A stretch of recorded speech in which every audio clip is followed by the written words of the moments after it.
चलिए, नमस्कार प्यारे साथियों, कैसे हैं आप लोग। उम्मीद है शानदार, जिंदाबाद, जबरदस्त होंगे और बहुत ही बेहतरीन तरीके से अपनी तैयारी में लगे होंगे। तो जल्दी से एक बार क्लास के साथ जुड़ेंगे ताकि आज की इस कक्षा की हम विधिवत रूप से शुरुआत कर सकें। और जैसा कि आप सभी जानते हैं, आज हमें आपकी जो क्लास है उसमें अर्थव्यवस्था के प्रकारों को पढ़ना है। लास्ट टाइम हमने क्या पढ़ा था, एक बार इसके बारे में मैं रिवीजन करवा देता हूं। आपकी क्लास शुक्रवार को भी नहीं हुई थी, शनिवार को भी नहीं हुई थी और रविवार को भी नहीं हुई थी। याद रखना है, 3 दिन आपकी क्लास नहीं हुई थी। ग्वालियर मीटअप में मुझे जाना था, इसलिए आपकी क्लास 3 दिन नहीं हुई है। तो आप घबराइए मत, आपकी क्लास नहीं हुई थी उस समय, ठीक है। तो चिंता मत करिए। आज की जो हमारी क्लास है वो पहली क्लास के बाद में दूसरी क्लास इकोनॉमिक्स की है ना। तो मैं हेडिंग डालता हूं मेरे प्यारे भाई। सभी को नमस्ते, जय जोहार, जय झारखंड, जय मध्य प्रदेश, जय महाराष्ट्र, जय उत्तर प्रदेश, सभी को जय, है ना। जय हिंद, भारत माता की जय। सुनो, आज का जो हमारा टॉपिक है वो अर्थव्यवस्था के प्रकारों को लेकर के है। अर्थव्यवस्था के प्रकार, और मेरे ख्याल से टाइप्स ऑफ इकोनॉमी आप इसे बोलते हैं। अर्थव्यवस्था के प्रकारों को हम लोग इंग्लिश में किस नाम से जानते हैं? तो types of economy, types of economy.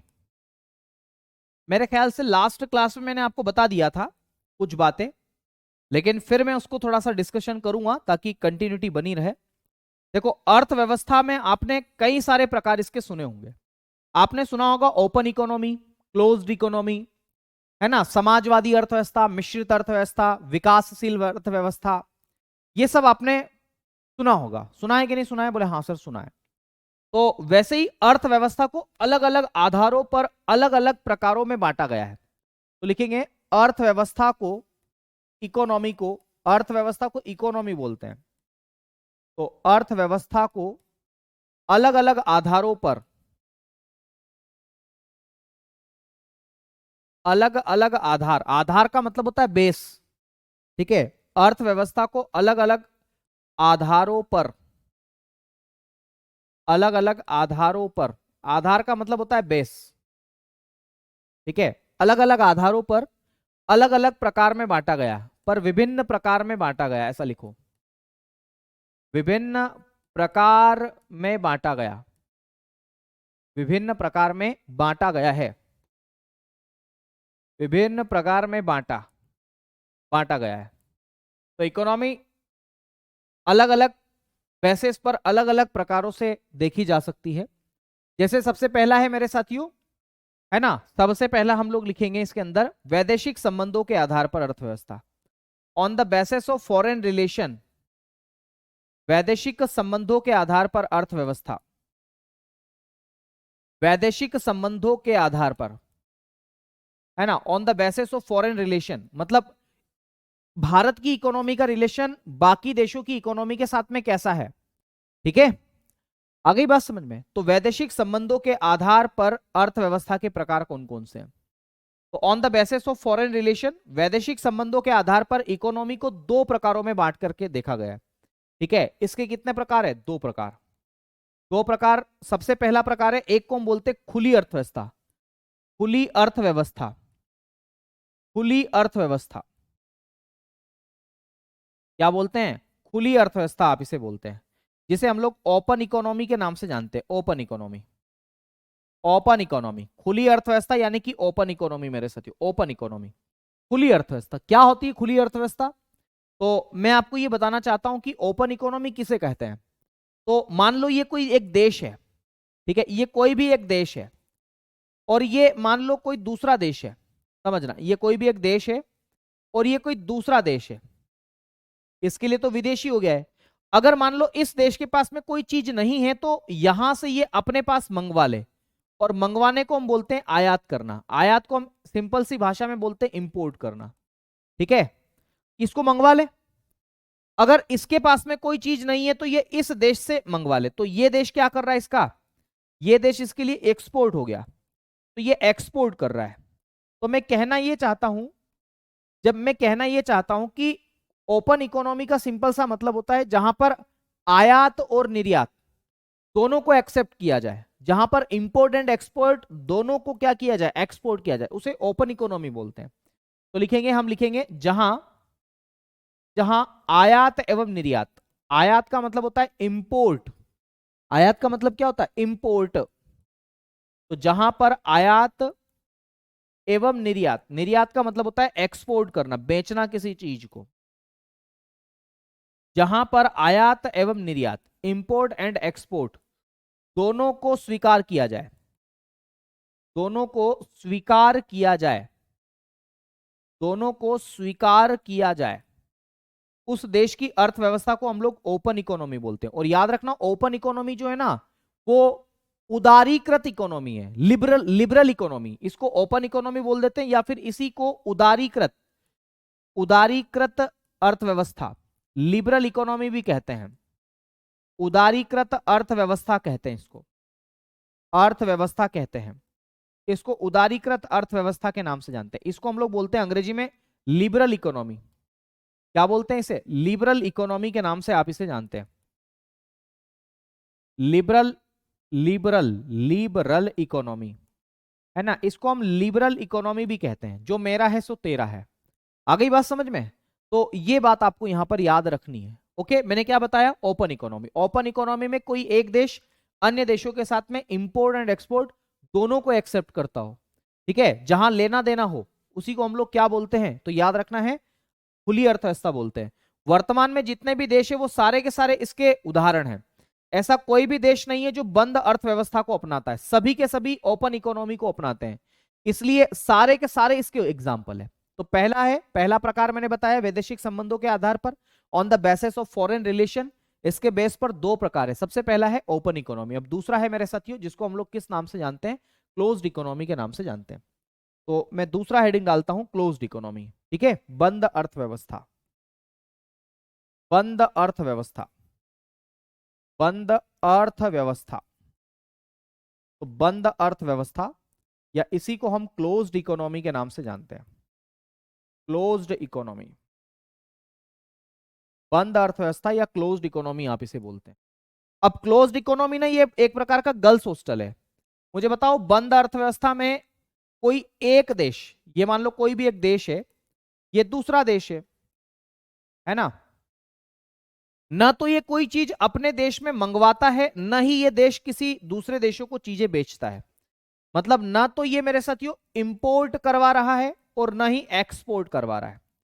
तो जिस देश की अर्थव्यवस्था में आयात और निर्यात दोनों को क्या किया जाता हो, दोनों को प्रतिबंधित किया जाता हो, उस देश की अर्थव्यवस्था जो है उसे हम लोग किस नाम से जानते हैं, तो क्लोज्ड इकोनॉमी के नाम से जानते हैं। मेरे प्यारे भाई, हम इसमें क्या लिखेंगे, बिबोल जी, क्या नाम है, बिबोल है नाम तुम्हारा, है ना, जो बोल रहे रिकॉर्डेड क्लास है, बिपोलो, विप्लोब दास, विप्लोब दास, है ना बेटा, हाँ रिकॉर्डेड है ये, सन 1957 में इसको रिकॉर्ड किया गया था। इसमें लिखेंगे बंद अर्थव्यवस्था में, इसमें आयात एवं निर्यात, इंपोर्ट एंड एक्सपोर्ट, इसमें आयात, इसमें आयात इंपोर्ट बोलते हैं, एवं निर्यात दोनों पर बैन होता है, दोनों पर प्रतिबंध होता है, इंपोर्ट एवं एक्सपोर्ट, है ना, दोनों पर, दोनों पर रोक या प्रतिबंध होता है, दोनों पर रोक या प्रतिबंध होता है, बैन बोलते हैं इसको अंग्रेजी में, प्रतिबंध होता है, ठीक है, न काहू से लेना न काहू को देना, इस प्रकार की अर्थव्यवस्था को हम लोग क्लोज्ड इकोनॉमी बोलते हैं। याद रखना, किसके नाम से जानते हैं इसे, क्लोज्ड इकोनॉमी, आप इसे कहते हैं आसान से शब्दों में बंद अर्थव्यवस्था, ठीक है। चलो, ये तो पहला आधार मैंने आपको बताया मेरे प्यारे दोस्त, किसके आधार पर, वैदेशिक संबंधों के आधार पर, कि एक देश का संबंध दूसरे देश के साथ में कैसा है, इसके आधार पर हम किस नाम से जानते हैं। तो याद रखना मेरे प्यारे भाई, इसको हम दो प्रकार से बांटते हैं। अब दूसरा प्रकार है संसाधनों पर नियंत्रण के आधार पर, है ना, तो संसाधनों पर स्वामित्व के आधार पर, संसाधनों पर स्वामित्व या कंट्रोल, स्वामित्व या नियंत्रण, संसाधनों पर स्वामित्व या नियंत्रण के आधार पर अर्थव्यवस्था के कितने प्रकार है, on the basis of control on resources के आधार पर, इसको हम लोग अंग्रेजी में किस नाम से जानते हैं, तो हम इसे कहते हैं on the basis of, on the basis of control या ओनरशिप ऑन रिसोर्सेस देखो किसी भी देश के अंदर बहुत सारे रिसोर्सेस हैं, जैसे भारत में भी बहुत सारे रिसोर्सेस हैं, तो भारत में उन रिसोर्सेस के ऊपर कंट्रोल किसका है? अगर गवर्नमेंट का कंट्रोल है, तो गवर्नमेंट का कंट्रोल है तो हम उसे किस नाम से जानते हैं? तो याद रखना, गवर्नमेंट के कंट्रोल को हम समाजवादी या सोशलिस्टिक इकोनॉमी बोलते हैं। ठीक है, मैं आपको बताता हूं। अगर कंट्रोल किसका है? सरकार का नियंत्रण है, तो सरकार का नियंत्रण, इसको हम बोलते हैं गवर्नमेंट कंट्रोल। तो उस देश की इकोनॉमी को समाजवादी अर्थव्यवस्था बोलते हैं। किसके नाम से जानते हैं? समाजवादी, सोशलिस्टिक इकोनॉमी, समाजवादी अर्थव्यवस्था। अगर रिसोर्सेस के ऊपर गवर्नमेंट का कंट्रोल है तो उसे सोशलिस्टिक इकोनॉमी बोलते हैं, सोशलिस्टिक इकोनॉमी। ओके मेरे दोस्त। अगर कंट्रोल प्राइवेट सेक्टर का है, निजी क्षेत्र का कंट्रोल है, निजी क्षेत्र, प्राइवेट सेक्टर, तो निजी क्षेत्र का अगर कंट्रोल है, प्राइवेट सेक्टर का कंट्रोल है, तो उसे हम लोग किस नाम से जानते हैं? तो याद रखना, प्राइवेट सेक्टर का अगर कंट्रोल है तो उसे हम कैपिटलिस्टिक इकोनॉमी या पूंजीवादी अर्थव्यवस्था बोलते हैं। क्या बोलते हैं? कैपिटलिस्टिक या पूंजीवादी अर्थव्यवस्था। ठीक है, पूंजीवादी अर्थव्यवस्था, कैपिटलिस्टिक इकोनॉमी आप इसे बोलते हैं। क्या बोलते हैं? Capitalistic, capitalistic economy. लेकिन भारत के अंदर मिश्रित स्वरूप पाया जाता है, जिसे मिक्स्ड इकोनॉमी आप कहते हैं, मिश्रित अर्थव्यवस्था। तो मिश्रित अर्थव्यवस्था, मिश्रित अर्थव्यवस्था, इसको हम लोग अंग्रेजी में बोलते हैं मिक्स्ड इकोनॉमी। तो भारत में मिश्रित अर्थव्यवस्था है क्योंकि भारत में गवर्नमेंट और प्राइवेट सेक्टर दोनों का कंट्रोल है यहां के रिसोर्सेस के ऊपर। ठीक है, तो हम लोग क्या लिखेंगे? तो लिखेंगे मेरे साथियों, जहां मिश्रित अर्थव्यवस्था जिसमें सरकार एवं निजी क्षेत्र, गवर्नमेंट और प्राइवेट सेक्टर, गवर्नमेंट एवं मतलब सरकार एवं निजी क्षेत्र दोनों का अस्तित्व हो, दोनों, दोनों का कंट्रोल हो, दोनों का नियंत्रण हो, दोनों की ओनरशिप हो, दोनों का स्वामित्व हो, तो उसे हम लोग मिश्रित अर्थव्यवस्था बोलते हैं। और भारत मिश्रित अर्थव्यवस्था में है। ठीक है, भारत इसका एग्जाम्पल है, भारत जो है वो इसका उदाहरण है मिश्रित अर्थव्यवस्था का। भारत में कौन सी अर्थव्यवस्था है? तो मिश्रित अर्थव्यवस्था है। ठीक है, आ गई बात समझ में आप लोगों को? तो रिसोर्सेस पर कंट्रोल किसका है? अगर गवर्नमेंट का कंट्रोल है तो उसे समाजवादी अर्थव्यवस्था बोलते हैं, अगर प्राइवेट सेक्टर का कंट्रोल है तो उसे पूंजीवादी अर्थव्यवस्था बोलते हैं, और अगर अगर गवर्नमेंट और प्राइवेट सेक्टर दोनों का कंट्रोल उसमें है तो हम बोलेंगे भारत मिश्रित अर्थव्यवस्था। और भारत की इकोनॉमी एक मिक्स्ड इकोनॉमी है। भारत की इकोनॉमी कैसी इकोनॉमी है? तो मिक्स्ड इकोनॉमी है मेरे प्यारे भाई। भारत की इकोनॉमी कैसी है? तो मिक्स्ड इकोनॉमी है। ठीक है, बात करें आगे, चलिए। ओके, हम सबसे पहले अब एक एक के बारे में बातचीत करते हैं। पहले हम समाजवादी के बारे में बातचीत कर लेते हैं। ठीक है, तो मैं हेडिंग डाल रहा हूं समाजवादी अर्थव्यवस्था। क्या हेडिंग डालूंगा? समाजवादी अर्थव्यवस्था, समाजवादी अर्थव्यवस्था, सोशलिस्टिक इकोनॉमी, समाजवादी अर्थव्यवस्था, समाजवादी अर्थव्यवस्था। इसको हम लोग किस नाम से जानते हैं? सोशलिस्टिक इकोनॉमी, सोशलिस्टिक इकोनॉमी आप इसे बोलते हैं, समाजवादी अर्थव्यवस्था, है ना। समाजवादी अर्थव्यवस्था में क्या क्या बातें याद रखना है? अच्छा, इस पर कंट्रोल किसका होता है? तो याद रखना है, समाजवादी अर्थव्यवस्था में गवर्नमेंट का कंट्रोल होता है, तो सरकार का नियंत्रण, सरकार का नियंत्रण होता है। तो किसका कंट्रोल होता है? गवर्नमेंट का कंट्रोल। ठीक है, तो controlled by government, controlled by government. अब जब गवर्नमेंट का कंट्रोल है तो इसे इसे हम सेंट्रलाइज्ड इकोनॉमी भी बोलते हैं, केंद्रीकृत अर्थव्यवस्था। ठीक है, या स्टेट बेस्ड इकोनॉमी भी आप इसे बोलते हैं, राज्य आधारित अर्थव्यवस्था। तो अन्य नाम इसके क्या है? तो इसे बोलते हैं केंद्रीकृत, केंद्रीकृत, सेंट्रलाइज्ड इकोनॉमी, केंद्रीकृत अर्थव्यवस्था। ठीक है, इसे हम अंग्रेजी में किस नाम से जानते हैं? सेंट्रलाइज्ड इकोनॉमी, इसको सेंट्रलाइज्ड इकोनॉमी बोलते हैं या स्टेट बेस्ड इकोनॉमी भी बोलते हैं। ठीक है, दूसरी बात मेरे साथियों, इसको स्टेट बेस्ड, राज्य आधारित अर्थव्यवस्था भी बोलते हैं, क्योंकि राज्य ही हर चीज का डिसीजन लेगी।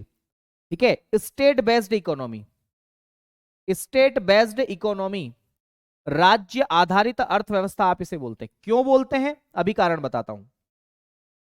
राज्य आधारित अर्थव्यवस्था, इसलिए इसको राज्य आधारित कहा जाता है क्योंकि इसमें किसी भी वस्तु की कीमत का निर्धारण, कीमत और किस वस्तु का कितना उत्पादन होगा, तो कीमत एवं उत्पादन का निर्धारण किसके द्वारा किया जाता है इसके अंदर? तो कीमत एवं उत्पादन का निर्धारण जो है वो इस समाजवादी अर्थव्यवस्था में सरकार द्वारा किया जाता है। सरकार, गवर्नमेंट ही ये तय करती है कि किस वस्तु की कितनी कीमत होने वाली है। गवर्नमेंट ही ये तय करती है कि किस वस्तु का उत्पादन होगा। तो मैं कहना ये चाहता हूं इसमें प्राइस एंड प्रोडक्शन, तो प्राइस एंड प्रोडक्शन, प्राइस का मतलब क्या होता है? कीमत, और प्रोडक्शन का मतलब क्या होता है? उत्पादन। तो प्राइस एंड प्रोडक्शन किसके द्वारा डिटरमाइन किए जाते हैं? बंसी, बनी बनी रशीद, प्राइस एंड प्रोडक्शन किसके द्वारा डिटरमाइन किए जाते हैं? किसमें? सोशलिस्टिक इकोनॉमी में। तो याद रखना है सोशलिस्टिक इकोनॉमी में बनी, सुनो, बनी बनी बनी बनी, सुनो सुनो, बनी बनी बनी, सुनो, प्राइस एंड प्रोडक्शन का जो डिटर्मिनेशन है वो किसके द्वारा किया जाता है? गवर्नमेंट के द्वारा किया जाता है। सरकार का मतलब गवर्नमेंट होता है, तो गवर्नमेंट के द्वारा मेरे साथियों ये मतलब डिटरमाइन किया जाता है। ठीक है, आ गई बात समझ में? अच्छा, मुझे एक बात बताओ, इसका उद्देश्य क्या होता है? उद्देश्य का मतलब ऑब्जेक्टिव होता है। तो समाजवादी अर्थव्यवस्था यानी कि सोशलिस्टिक इकोनॉमी का ऑब्जेक्टिव क्या है? इसका क्या पर्पस है? सरकार ही हर चीज का काम कर रही है। सरकार का क्या उद्देश्य है? गवर्नमेंट के लिए हर चीज उपलब्ध करवा रही है। तो क्या क्या ऑब्जेक्टिव है इसका? तो याद रखना है मेरे साथियों।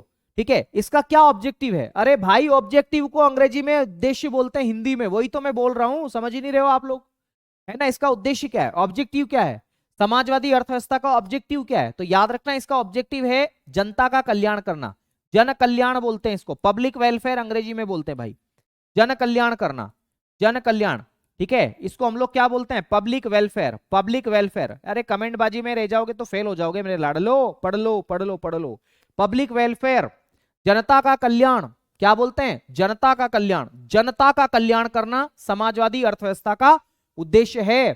ठीक है, जनता का कल्याण करना समाजवादी अर्थव्यवस्था का उद्देश्य है। अच्छा, इसके जनक कौन है? जनक, who is the father of socialistic economy? तो याद रखना, अच्छा, जनक को पिता बोलते हैं, पिता, अंग्रेजी में इसे फादर बोल देते हैं।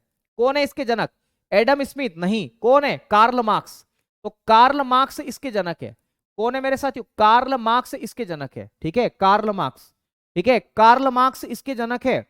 ठीक है, कार्ल मार्क्स जो है वो इसके कौन है? जनक है, जनक है। अच्छा, कार्ल मार्क्स की बुक का नाम क्या है? तो कार्ल मार्क्स की बुक का नाम है दास कैपिटल। क्या बोलते हैं? Das Kapital. Das Kapital Karl Marx की बुक का नाम है ना? समाजवाद के जनक भी आप इन्हें बोलते हैं, फादर ऑफ सोशलिज्म, है ना? दास कैपिटल किसकी बुक है? कार्ल मार्क्स की बुक है। इसको हम समाजवाद की बाइबल बोलते हैं, बाइबल ऑफ सोशलिज्म। समाजवाद की बाइबल, बाइबल ऑफ सोशलिज्म बनी, बाइबल ऑफ सोशलिज्म। ठीक है, Bible of socialism, Bible of socialism बनी, बाइबल ऑफ सोशलिज्म। तो समाजवाद की बाइबल किसे कहा जाता है? दास कैपिटल को कहते हैं, दास कैपिटल। ठीक है, अनुज कुशवाहा, ये गलत उद्देश्य है सर। समाजवादी का उद्देश्य जनता का कल्याण करना गलत है ऐसा? ठीक है, मैंने क्या बताया? ये खास खास बातें आपको याद रखना है। समाजवादी अर्थव्यवस्था सोशलिस्टिक इकोनॉमी के जनक कौन है? कार्ल मार्क्स है। इनकी बुक का नाम है दास कैपिटल, जिसे समाजवाद की बाइबल बोलते हैं, बाइबल ऑफ सोशलिज्म बोलते हैं। याद रखना है, बाइबल ऑफ सोशलिज्म के नाम से आप इसे जानते हैं। ठीक है, Bible of socialism, Bible of socialism. मच्छर बहुत काट रहे हैं यार, बताओ आप। बाइबल ऑफ सोशलिज्म बोलते हैं। सोशलिस्टिक इकोनॉमी को सेंट्रलाइज्ड इकोनॉमी बोलते हैं। क्यों? क्योंकि सारे डिसीजन सेंटर लेता है। किस वस्तु की कितनी प्राइस होगी उसका डिसीजन भी सेंटर लेगा, सेंटर। किस वस्तु का कितना प्रोडक्शन होगा इसका डिसीजन भी सेंटर लेगा। ठीक है, फिर मैं आपको बताऊं दानिश भाई कि इसका जो ऑब्जेक्टिव है, उद्देश्य है, वो क्या है? तो याद रखना है, जनता का कल्याण करना, पब्लिक वेलफेयर करना इसका ऑब्जेक्टिव है। अच्छा, इसके उदाहरण कौन से हैं? तो इसके उदाहरण वर्तमान में तो नहीं देखने को मिलेंगे, लेकिन पहले इसके एग्जाम्पल थे कुछ। मैं आपको बता दूं, यूएसएसआर, सोवियत संघ रूस बोलते हैं इसको, ये इसका बेस्ट एग्जाम्पल था। सोवियत संघ रूस, अब तो खैर ये टूट चुका है, अब तो रशिया बन चुका है। सोवियत संघ रूस इसका बेस्ट एग्जाम्पल था। चाइना की इकोनॉमी भी पहले सोशलिस्टिक इकोनॉमी थी, है ना? बहुत बढ़िया। ठीक है, तो ये समाजवादी मैंने आपको बता दिया। बताओ भाई, कोई दिक्कत इसमें? उतार लो जल्दी से। समाजवादी के नाम से आप इसे जानते हैं, समाजवादी के नाम से आप इसे जानते हैं, सोशलिस्टिक इकोनॉमी। क्या बोलते हैं आप इसे? सोशलिस्टिक इकोनॉमी के नाम से आप इसे जानते हैं, सोशलिस्टिक इकोनॉमी। सोशलिस्टिक इकोनॉमी आप इसे कहते हैं, सोशलिस्टिक इकोनॉमी। बड़े भाई आगे।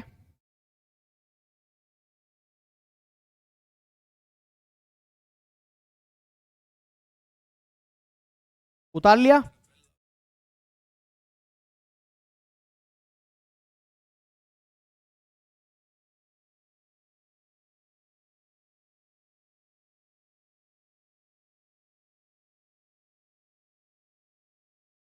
बहुत बढ़िया।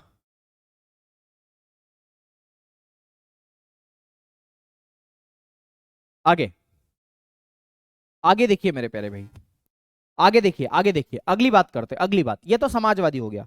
अब अगला है मेरे साथियों जिसे बोलते हैं पूंजीवादी। पूंजीवादी, कैपिटलिस्टिक इकोनॉमी।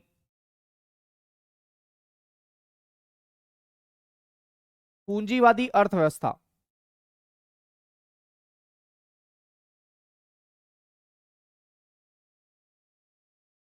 और पूंजीवादी को हम लोग बोलते हैं कैपिटलिस्टिक इकोनॉमी।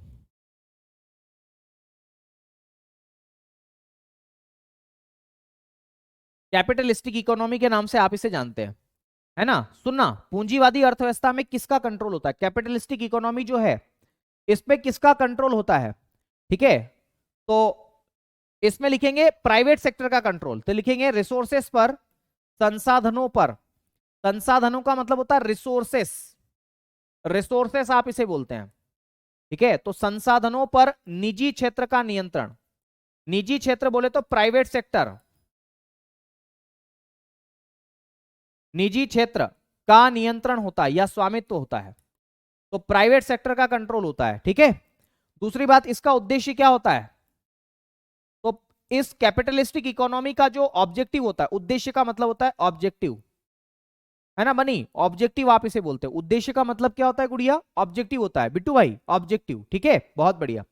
ठीक है, ऑब्जेक्टिव, तो इसका ऑब्जेक्टिव होता है maximum benefit, maximum economic benefit कमाना, अधिकतम आर्थिक लाभ कमाना। तो याद रखना, अधिकतम आर्थिक लाभ कमाना, अधिकतम आर्थिक लाभ कमाना, अधिकतम आर्थिक लाभ कमाना इसका ऑब्जेक्टिव होता है। मैक्सिमम इकोनॉमिक बेनिफिट कमाना, maximum economic benefit, maximum economic benefit, maximum economic benefit, benefit. ठीक है, मैक्सिमम इकोनॉमिक बेनिफिट को कमाना इसका क्या होता है? ऑब्जेक्टिव होता है। किसका? पूंजीवादी अर्थव्यवस्था का। ठीक है, मुझे एक बात बताओ, इसमें प्राइस और प्रोडक्शन किसके द्वारा डिटरमाइन होता है? हिंदी में बोलते हैं कीमत और निर्धारण। कीमत और निर्धारण किसके द्वारा तय किया जाता है? तो याद रखना मेरे साथियों, इसमें कीमत का और उत्पादन का निर्धारण, कीमत बोलते हैं प्राइस को, बार बार देखो अंग्रेजी शब्द यूज नहीं हो पाएंगे, तो कीमत एवं उत्पादन, प्रोडक्शन, कीमत एवं उत्पादन, उत्पादन का मतलब होता है प्रोडक्शन। कीमत और उत्पादन, उत्पादन का निर्धारण, निर्धारण किसके द्वारा किया जाता है? निर्धारण का मतलब होता है डिटरमाइन करना, है ना? कौन डिटरमाइन करता है कि कितनी कीमत होनी चाहिए किसी भी प्रोडक्ट की, या फिर कौन ये डिटरमाइन करता है कि किस वस्तु का उत्पादन होगा और किस वस्तु का नहीं होगा? तो इसका निर्धारण किसके द्वारा किया जाता है? तो मैं आपको बता दूं, मार्केट पावर्स के द्वारा इसका डिस्कशन होता है। अब आपके मन में ये सवाल आएगा, सर ये मार्केट पावर्स क्या होते हैं? अभी बताता हूं मार्केट पावर्स क्या होते हैं। तो आप तो फिलहाल इतना याद रखना कि कीमत एवं उत्पादन का निर्धारण किया जाता है बाजार शक्तियों के द्वारा, बाजार शक्तियों द्वारा, बाजार शक्तियों द्वारा। और बाजार शक्तियों को हम अंग्रेजी में बोलते हैं मार्केट पावर, मार्केट पावर बोलते हैं। इसीलिए इस इकोनॉमी को हम मार्केट बेस्ड इकोनॉमी भी बोलते हैं। ठीक है, फ्री इकोनॉमी बोल देते हैं, मार्केट बेस्ड इकोनॉमी भी आप इसे बोल देते हैं। ठीक है, अब बाजार शक्तियों का सिंपल सा मतलब होता है डिमांड एंड सप्लाई।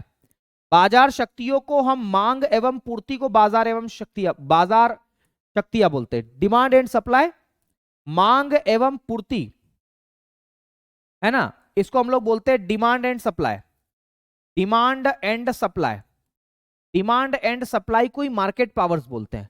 याद रखना, अगर किसी भी वस्तु की डिमांड बहुत ज्यादा है, अगर किसी भी वस्तु की डिमांड बहुत ज्यादा है और मार्केट में उसकी सप्लाई कम है, आप खुद ही बताइए मेरे साथियों, जैसे कोरोना काल में ऑक्सीजन सिलेंडर की डिमांड बहुत ज्यादा थी, मार्केट में उसकी सप्लाई बहुत कम थी, तो ऐसी कंडीशन में कीमत कितनी थी? उसकी कीमत बहुत ज्यादा थी।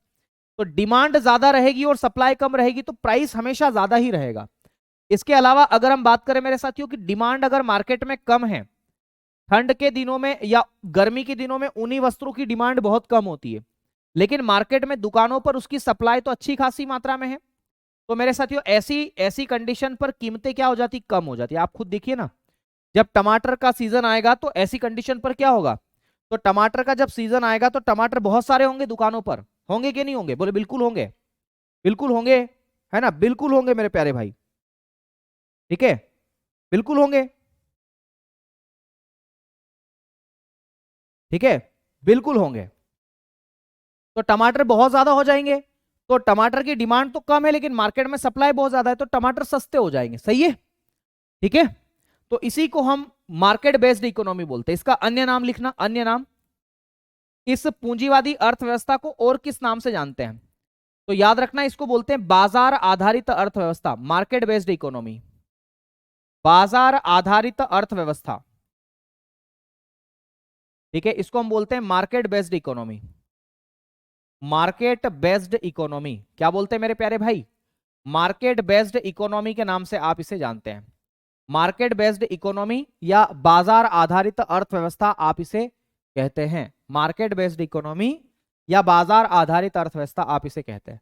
अगर आपसे यह पूछा जाए कि इसके जनक कौन है, who is the father of, who is the father of capitalistic economy, तो याद रखना जनक का मतलब होता है फादर, तो इसके जनक है जिनका नाम है एडम स्मिथ, क्या बोलते हैं, एडम स्मिथ इनके जनक है।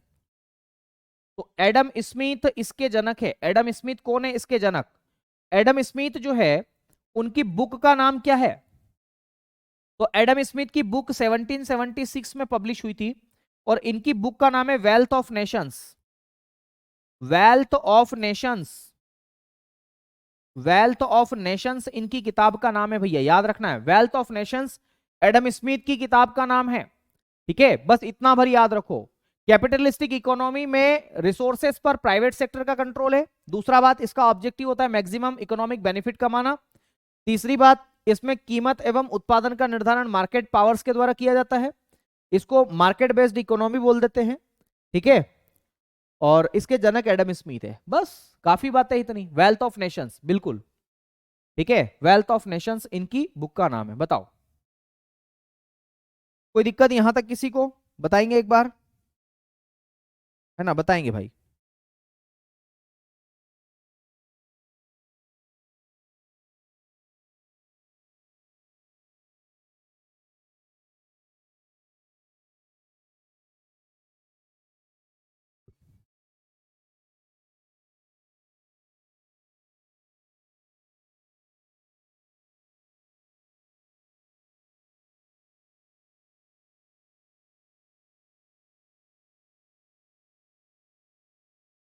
बहुत बढ़िया, बड़े आगे,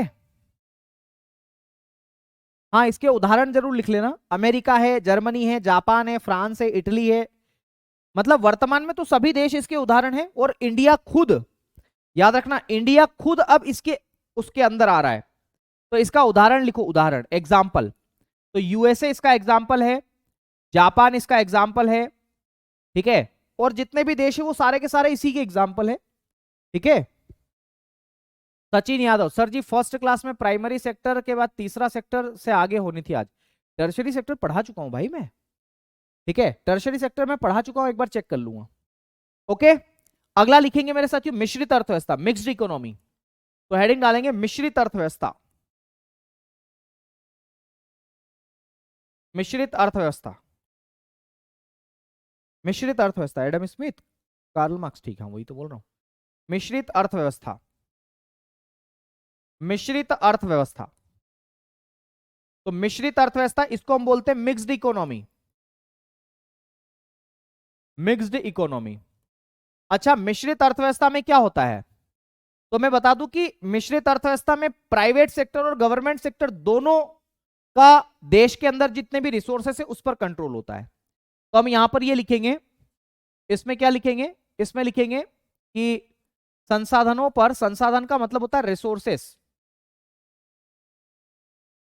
तो संसाधनों पर सरकार एवं निजी क्षेत्र, संसाधनों पर सरकार एवं निजी क्षेत्र, गवर्नमेंट एवं प्राइवेट सेक्टर, दोनों का नियंत्रण होता है, तो दोनों का कंट्रोल होता है, ठीक है, गवर्नमेंट और प्राइवेट सेक्टर दोनों साथ मिलकर इसमें काम करते हैं, दोनों साथ होते हैं। ठीक है, और अगर पूछा जाए कि इसके जनक कौन है, who is the father of mixed economy, तो मैं आपको बता दूं इसके फादर कौन है। इसके फादर है J M Keynes, John Maynard Keynes. पूरा ही लिख लो नहीं तो फिर परेशान होंगे आप। जॉन मिनार्ड किन्स बोलते हैं।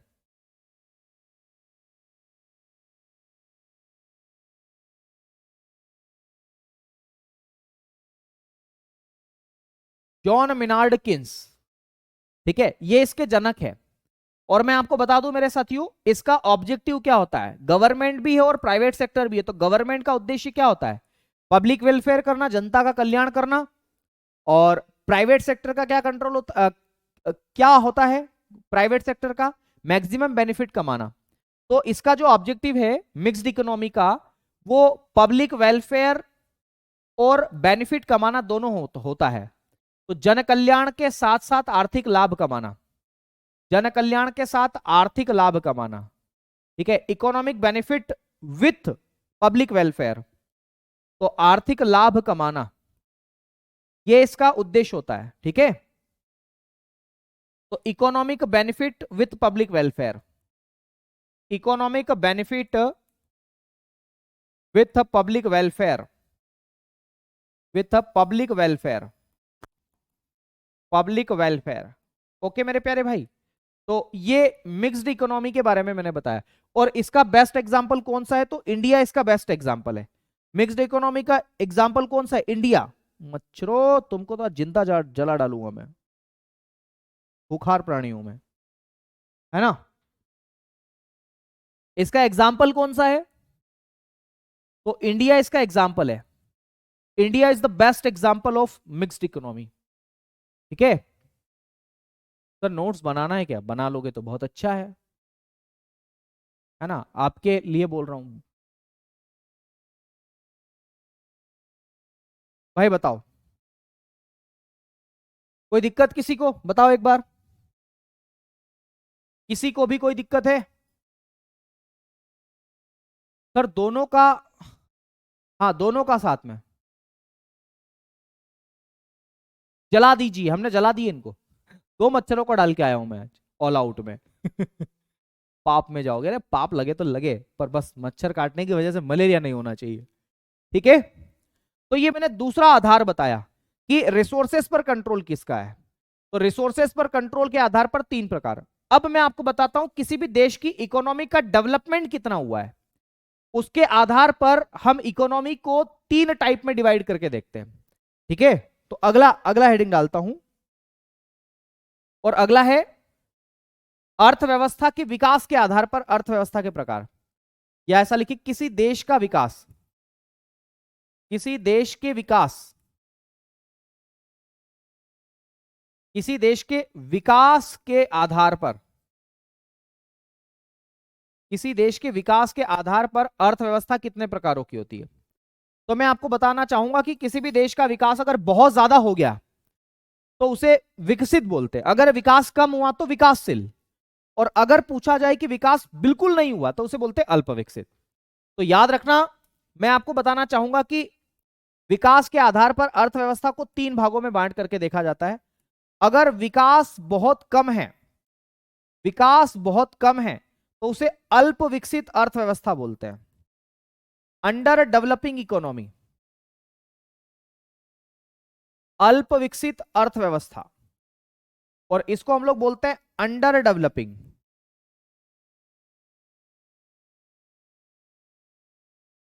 Under developing economy. ठीक है, अगर विकास बहुत ज्यादा कमजोर हुआ तो, अगर विकास थोड़ा अच्छा हो गया तो हम उसे बोलेंगे विकासशील अर्थव्यवस्था,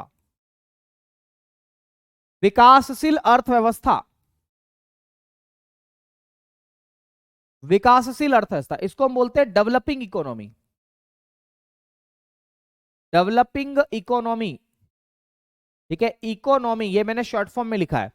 और अगर विकास बहुत ज्यादा हो गया तो उसे हम लोग किस नाम से जानते हैं, विकसित अर्थव्यवस्था बोलते हैं उसे। क्या बोलते हैं इसे, विकसित अर्थव्यवस्था,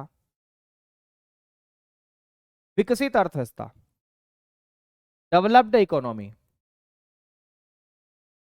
डेवलप्ड इकोनॉमी के नाम से आप इसे जानते हैं। तो अगर विकास बहुत ज्यादा कम है तो उसे अल्प विकसित बोलते हैं। मैं आपको बताना चाहता हूं, अल्प विकसित अर्थव्यवस्था में कृषि का योगदान ज्यादा है, तो कृषि की भूमिका, एग्रीकल्चर की भूमिका ज्यादा है। ठीक है, एग्रीकल्चर की भूमिका ज्यादा है यहां पर। दूसरी बात, यहां पर गरीबी भी ज्यादा है, तो गरीबी एवं बेरोजगारी ज्यादा है। गरीबी को पुअर्टी बोलते हैं। ठीक है, गरीबी को क्या बोलते हैं? पुअर्टी।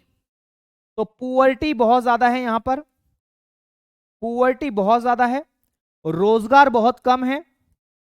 रोजगार को हम बोलते हैं अंग्रेजी में एम्प्लॉयमेंट, लोगों के पास में काम बहुत कम है, तो एम्प्लॉयमेंट बहुत कम है यहां पर। यहां पर याद रखना है, अवसंरचना इंफ्रास्ट्रक्चर बोलते हैं इसे, बिजली सड़क इसको बोलते हैं इंफ्रास्ट्रक्चर। तो इंफ्रास्ट्रक्चर, इंफ्रास्ट्रक्चर ये बहुत ज्यादा कमजोर है, इसको हम हिंदी में बोलते हैं अवसंरचना। अवसंरचना की यहां पर कमी है। अब अवसंरचना का मतलब क्या होता है? तो अवसंरचना का मतलब सिंपल सा अगर मैं बताऊं आप लोगों को, तो यहां पर मेरे साथियों सड़क से मतलब है, भवन से मतलब है, पानी से मतलब है ना, और पार्क से मतलब है, ये सब अवसंरचना होती है। ठीक है, इनको अवसंरचना बोलते हैं, ये कमजोर है। तो अल्प विकसित अर्थव्यवस्था। अच्छा, कौन कौन से इसके एग्जाम्पल है? तो सोमालिया, बरुंडी, सोमालिया, बरुंडी, बरुंडी, है ना, या अफ्रीका के प्रमुख देश, अफ्रीका के प्रमुख देश, अफ्रीका के जितने भी देश है ना मेरे साथियों, वो इसके अंतर्गत आते हैं।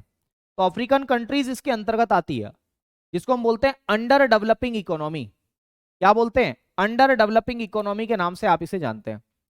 अंडर डेवलपिंग इकोनॉमी आप इसे कहते हैं। किस नाम से जानते हैं आप इसे? अंडर, हाँ बिजली भी इसी में आती है ना। अंडर डेवलपिंग इकोनॉमी के नाम से आप इसे जानते हैं, अंडर डेवलपिंग इकोनॉमी आप इसे कहते हैं। ठीक है प्यारे भाई, अंडर डेवलपिंग इकोनॉमी के नाम से आप इसे जानते हैं। चलो, अगर विकास यहां पर अच्छा खासा है तो उसे विकासशील बोलते हैं। विकासशील अर्थव्यवस्था में भारत आता है, भारत। तो भारत इसका एग्जाम्पल है, भारत इसका उदाहरण है। ठीक है, इसके अलावा अगर मैं बात करूं विकसित में, तो यूएसए, जर्मनी, चाइना उदाहरण है इसके। ओके मेरे प्यारे भाई, ठीक है। क्या भारत में गरीबी नहीं है? तो याद रखना, यह यह अर्थव्यवस्था, विकासशील अर्थव्यवस्था अल्प विकसित की तुलना में बेहतर होती है। विकासशील अर्थव्यवस्था अल्प विकसित की तुलना में, अल्प विकसित की तुलना में बेहतर होती है, बेहतर है। ठीक है, परंतु विकसित की तुलना में कमजोर है। बस इतना ही लिखो। ठीक है, बेहतर है बस। ठीक है, ओके। अब विकसित अर्थव्यवस्था में सेवा क्षेत्र का योगदान ज्यादा है, सर्विस सेक्टर का योगदान ज्यादा है, सर्विस सेक्टर का योगदान सर्वाधिक है। तो इसमें सर्विस सेक्टर का जो रोल है, भूमिका है, वो ज्यादा है। ठीक है, यूएसए में कोई गरीब नहीं है, पर वहां का गरीब उसके पास भी कार होगी। ठीक है, हमारे यहाँ का गरीब के पास कार तो छोड़ो, बड़ी समस्या है। ठीक है, सुभाष चंद्र जी। ओके भाई, आ गई बात समझ में? ये मैंने अर्थव्यवस्था के प्रकारों के बारे में चर्चा कर ली।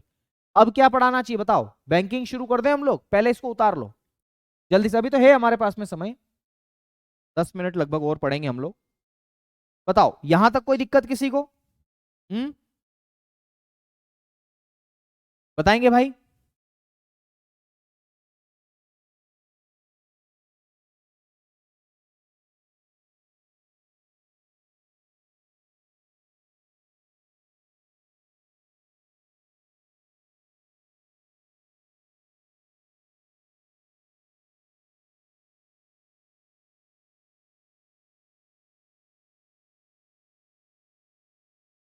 ओके,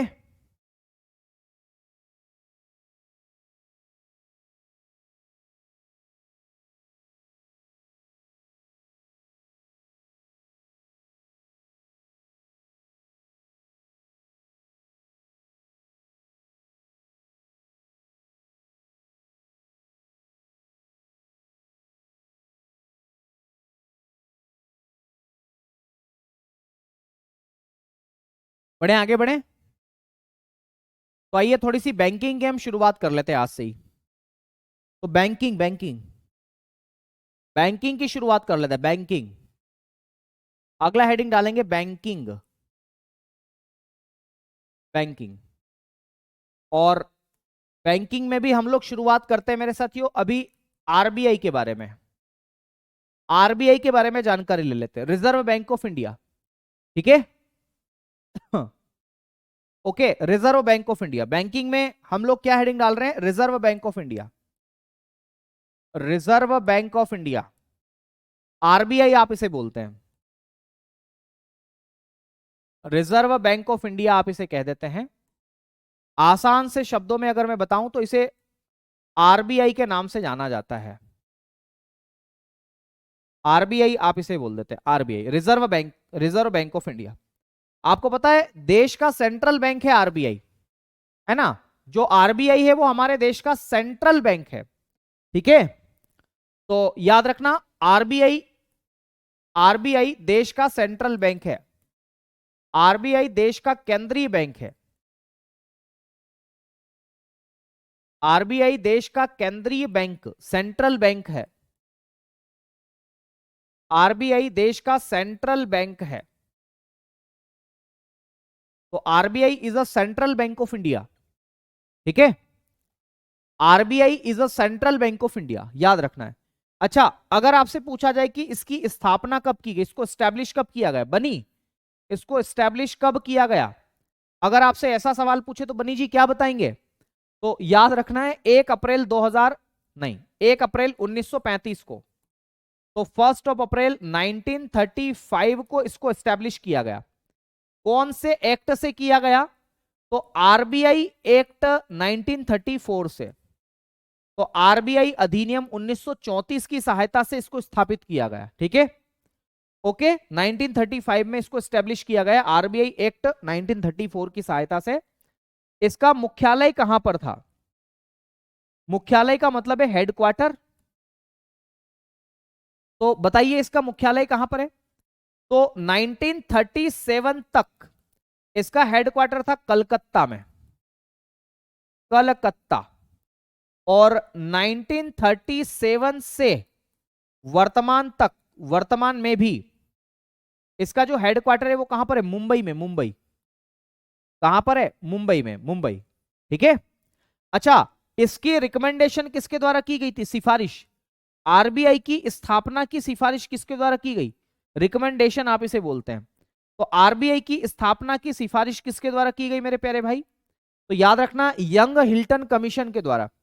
किसके द्वारा, यंग हिल्टन कमीशन,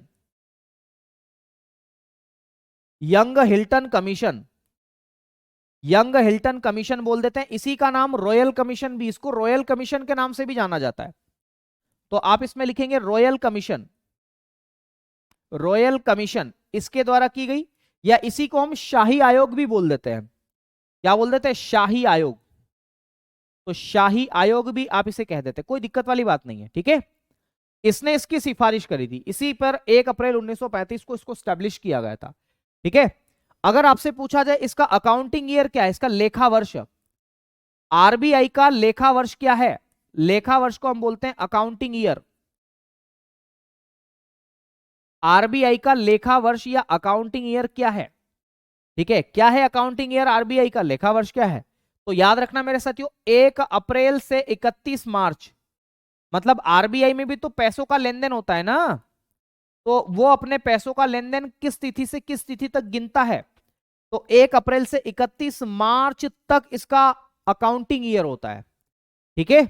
ये भी मैंने आपको यहां पर बताया। बताओ कोई दिक्कत इसमें किसी को, उतारो इसको, जल्दी से उतारो, जल्दी जल्दी उतारो, है ना, जल्दी उतारो। रट्टाफिकेशन है सारी चीजें, समझाने लायक कोई चीज ऐसे है नहीं, कायदे से तो यही सच बात है।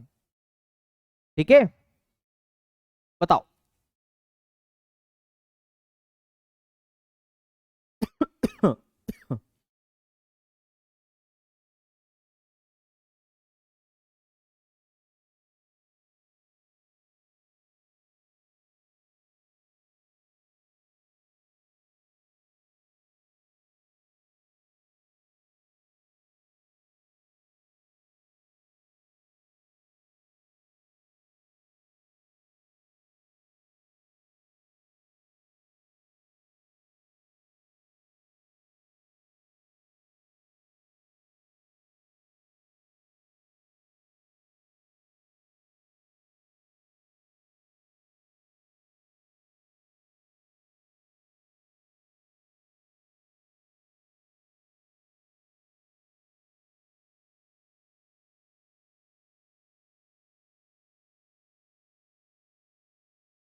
बढ़े आगे बढ़े।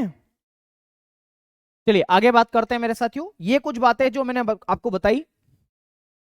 अब हाँ, इसका रिवीजन करवा देता हूं। अब कोई बात नहीं, इसका रिवीजन करवा देता हूं, चिंता मत करो। सुनो, इसके आगे हम कल पढ़ लेंगे बैंकिंग। सुनो, अर्थव्यवस्था के प्रकार हमें देखने हैं। यहां से सवाल आपकी परीक्षा में बन सकता है। अर्थव्यवस्था के प्रकार कौन कौन से हैं? अर्थव्यवस्था को अलग अलग प्रकारों से देखा जाता है और अलग अलग आधारों पर इसको बांटा जाता है। पहला है वैदेशिक संबंधों के आधार पर, यानी कि भारत की इकोनॉमी का रिलेशन बाकी देश के साथ में कैसा है, इसके आधार पर इसको दो प्रकार में डिवाइड किया जाता है, ओपन इकोनॉमी और क्लोज्ड इकोनॉमी। अगर भारत का संबंध अन्य देशों के साथ में खुला है, मतलब लेना देना चलता रहता है, एक्सपोर्ट एंड इंपोर्ट दोनों को एक्सेप्ट किया जाता है, उसे ओपन इकोनॉमी बोलते हैं। इसी को लिबरल इकोनॉमी के नाम से भी जाना जाता है। ठीक है। दूसरी बात अगर मैं बात करूं मेरे साथियों, तो बंद अर्थव्यवस्था, इसमें इंपोर्ट और एक्सपोर्ट दोनों पर रोक होती है। ठीक है, मतलब न काहू से लेना न काहू को देना, ऐसी अर्थव्यवस्था। तीसरा है, मतलब दो ही प्रकार है।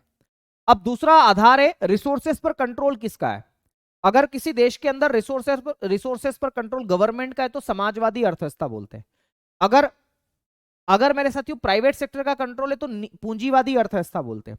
और अगर कंट्रोल सरकार और निजी क्षेत्र दोनों का है तो उसे मिश्रित बोलते हैं। और समाजवादी अर्थव्यवस्था के जनक कार्ल मार्क्स, इनकी पुस्तक है दास कैपिटल, समाजवाद की बाइबल आप इसे बोलते हैं। इसके अलावा इसमें सरकार का नियंत्रण है, इसको केंद्रीकृत अर्थव्यवस्था बोलते हैं क्योंकि ये सरकार के द्वारा निर्धारित की जाती है।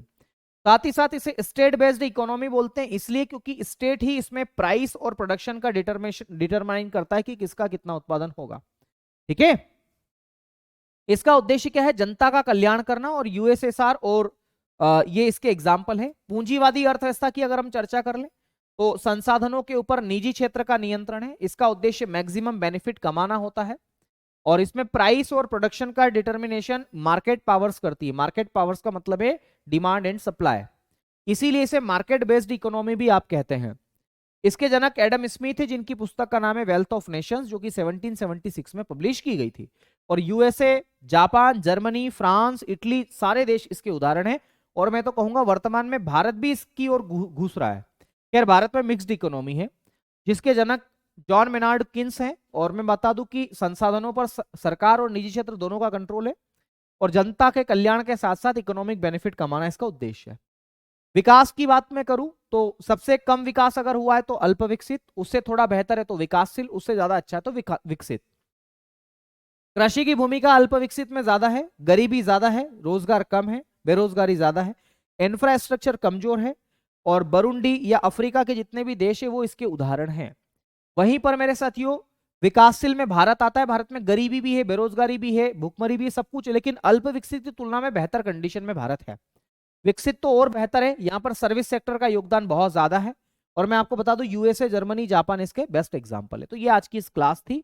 फिर मैंने बैंकिंग की शुरुआत की है, बाकी चर्चा अब आपसे करेंगे कल।